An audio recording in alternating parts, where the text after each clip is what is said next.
Yo, what it do, what it don't, what it is, what it isn't. You already know what this is. This is Once We're Not Saying, magazine dedicated to shit that I'm into. Zian, I'm your host P5, aka P is for Pyramid, and this is another episode of nice bit of kit that you already know I'm gonna do. I'm gonna go around, come back in camera, and we're gonna do it like we're doing it for TV. So let's do it.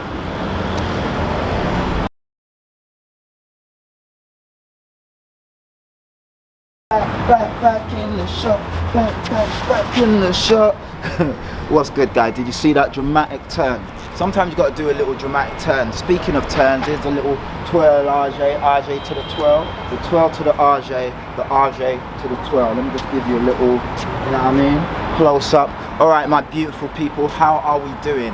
The sun is finally starting to come back out, so we're back out here, and yeah, let's get into it and waste no more time, guys.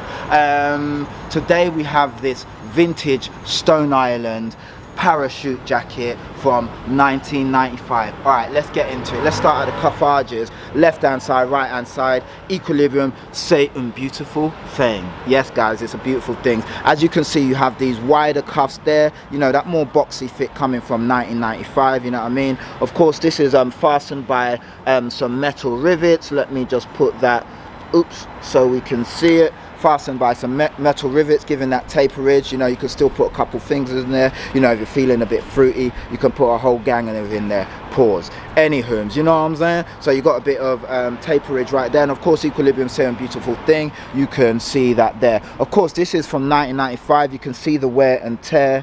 Let me make sure you can see the wear and tear going on there. Like I said, boxy fit, so wider cuffs. Alright guys, I'm just going to step back and zip up so we can start from where we like to start from, which is the length.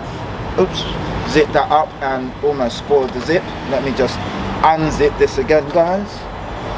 God, you know when your camera's just, I mean your items are trying to show you up. Oops, and cut.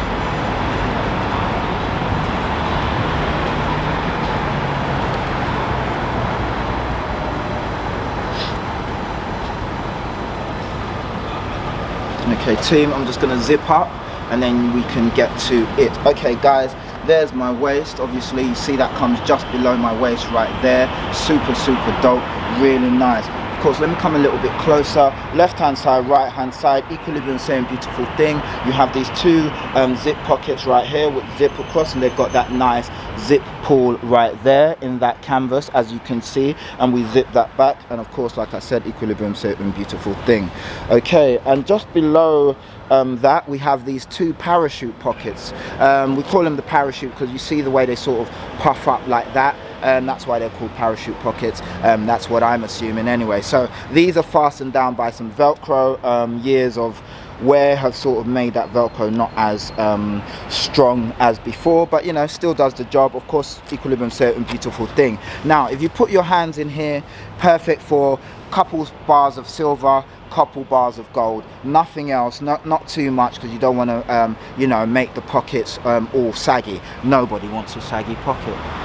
Anywho guys, and if I put my hands down in these ones, again, couple coins of gold, couple coins of silver, nothing too exotic. You wouldn't go too far. Okay, now if I step back, you can see the zip strip right there that goes from there, and then it goes all the way, let me just go up there, it goes all the way to, I want to say, the roof, the base roof of the neck.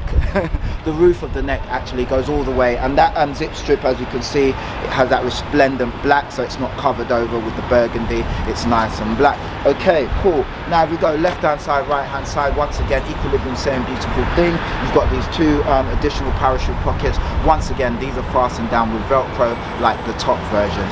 Super nice.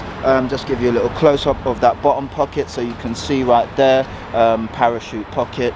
Voila, c'est un beautiful thing. Of course, you have this really nice collar right there, you know, a nice sort of meaty collar. It's not thin, it's quite nice, quite you know, robust, shall we say. Really nice. Now what else? I'm just going to take this off so that we can have a look at the detailing on the back. Of course, the eagle eye, I've already seen that it's got that nice bit right there, and it's got that metal adjustable loop right there. Super nice, super nice. Nothing else on the back. Inside you have this Razo material right there, which has been stripped. I didn't strip it, but yeah, stripped, nice and soft, really nice, super dope. And of course you've got your Stone Island made in Italy. Gotta love a made in Italy piece. Really dope. Of course the eagle eye amongst you would have noticed the green edge badge, vintage, special in all its specialness, nice and green edged. Voila, get the badge in, gang, get the badge in. Yeah, really beautiful piece. Like I said, made in Italy. This is a, I'm not sure, but this might be a medium. I think it's a 23.5, something like that. And you know they were bigger back in the day, so I think this is a medium. But yeah, really beautiful piece, guys. Yeah, not much more to say other than let me know your thoughts. You would have seen me wearing this interviewing W Starboy. If you've not seen that, go check it out. 5 bits with super new segment. Let me know your thoughts and let me know your what you think. Anyway, guys, this has been your boy P5, aka P is for Purple Pimpernel, and this has been another episode of Nice Bit of Kit That. Guys, this has been Once We're Not Saying, magazine dedicated to shit that I'm into. The end, guys. Stay dope, stay fly. I'm catching on the flip side. Peace.